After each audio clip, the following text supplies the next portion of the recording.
कहते हैं हारा तो वो जो रेस में दौड़ा ही नहीं।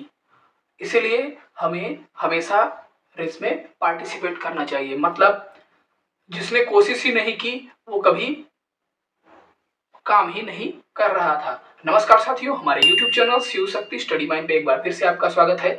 आज हम फिर लेकर हाजिर हैं क्लास 12th के लिए बहुत ही इंपॉर्टेंट वीडियो है आपका नामकरण अभिक्रिया का श्रृंखला में यह हमारा तीसरा वीडियो है। आज हम बात करेंगे फिटिंग अभिक्रिया के बारे में। यह उतनी ही इंपॉर्टेंट है जितना आपकी वुड्ज फिटिंग अभिक्रिया या वुड्ज अभिक्रिया इंपॉर्टेंट है। लगभग इनका जो कॉन्सेप्ट है वो सेम ही है, मगर ये तीनों अलग अलग अभिक्रियाएं हैं नामकरण अभिक्रिया में, और इनका जो वर्क है वो भी अलग अलग है। दो हमने ऑलरेडी आपको बता दी है कि वुड्ज अभिक्रिया क्यों होती है और उसका वर्क फंक्शन क्या है।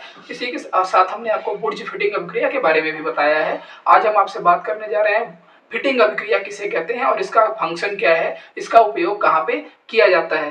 तो एक पदार्थ है आपका डाइफेनिल, उसको बनाने में हम फिटिंग अभिक्रिया का प्रयोग करते हैं। कैसे और क्या इसकी परिभाषा है, अगर क्वेश्चन आ जाए फिटिंग अभिक्रिया को समझाइए या फिटिंग अभिक्रिया पर टिप्पणी लिखिए, फिटिंग अभिक्रिया पर टिप्पणी लिखिए या फिटिंग अभिक्रिया को लिखिए, उसके उदाहरण लिखिए, उसका रासायनिक समीकरण लिखिए।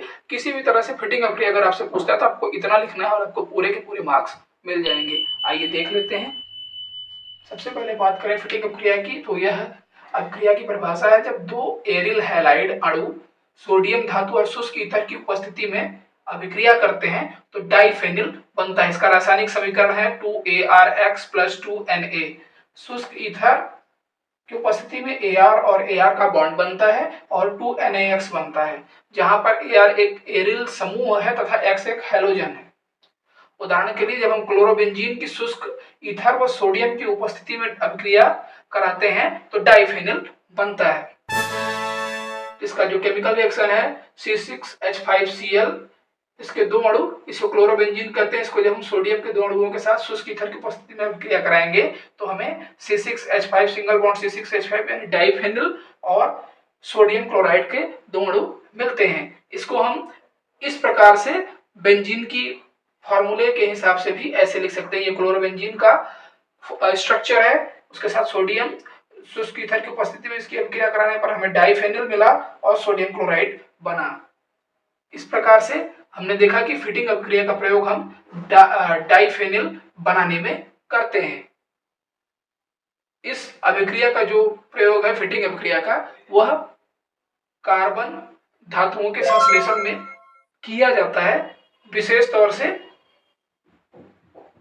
जब हम क्या बनाते हैं, डाइफेनिल बनाने के लिए इसका संश्लेषण में, डाइफेनिल के संश्लेषण में इसका प्रयोग किया जाता है। बेंजीन के अपर रूप से इसका बनाने के लिए, उसके संश्लेषण के लिए प्रयोग किया जाता है। और खास तौर से हम जब डाइफेनिल बनाएंगे तो फिटिंग अभिक्रिया का प्रयोग बहुत ही ज्यादा किया जाता है।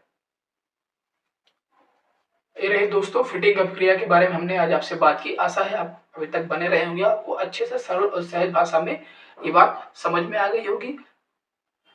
अगर आपको हमारे वीडियोस पसंद आ रहे हो तो प्लीज हमारे चैनल को सब्सक्राइब करिए, वीडियोस को लाइक करिए और क्लास तक वॉच किया करिए, जिससे हम आपको सरल सहज और आसान भाषा में चीजें समझा सकें। ऐसी ही और वीडियोस के लिए हमारे साथ बने रहिए और बेल आइकन को जरूर प्रेस कर दीजिएगा। अपना प्यार और आशीर्वाद हमारे कमेंट बॉक्स में हमारे साथ साझा करते रहिए। जो भी आपके सुझाव होंगे उन्हें हम अपने अगले वीडियोस में उन पर अमल करने का प्रयास जरूर करेंगे। तब तक के लिए हमारा प्रयास आपकी सफलता। धन्यवाद।